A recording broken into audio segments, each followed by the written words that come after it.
Joshua Kezer is looking at the outside of prison walls for the first time in 16 years. He's going home. This is not going to settle in on me probably for weeks. And I have no doubt that at some point I'm going to fall down on my knees and I'm just going to cry out and I'm going to thank God and I'm going to weep like a little baby. And I'm going to be okay with that.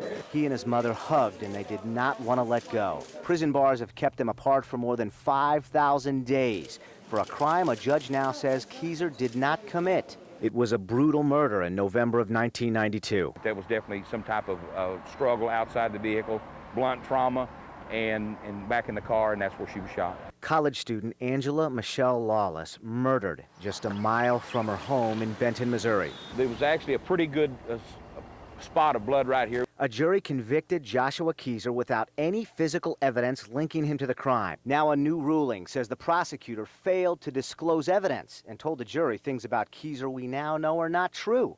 This was Kezer last month in prison. It's easier sometimes to kind of forget about where you're at. He never backed down, claiming innocence. Yet after 16 years in this prison, he still held his head up. It's not about me saying what they did to me was fine, because it wasn't. It's wrong. And there's no excuse. But sometimes things happen to you and you got to roll with the punch.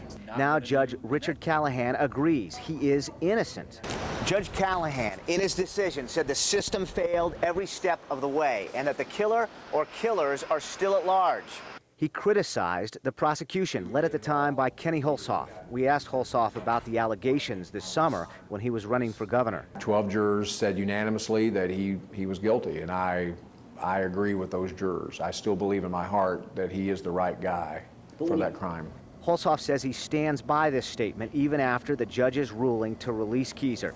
Kezer's attorneys, Steve Snodgrass and Charlie Weiss of the Brian Cave law firm, say this is not one of those technicalities. In this case, they say Kezer walks free because he did not kill anyone. An innocent man was convicted as a result of what we consider misguided zeal. It really was a miscarriage of justice for him to be convicted in the first place. Scott County Sheriff Wick Walter made a 6-hour drive to see Kezer get out. No, I'm not going to disappoint the good. Sheriff Walter reopened the investigation a couple years ago. He was the first on the murder scene nearly 2 decades ago, and he says he's always known they got the wrong guy.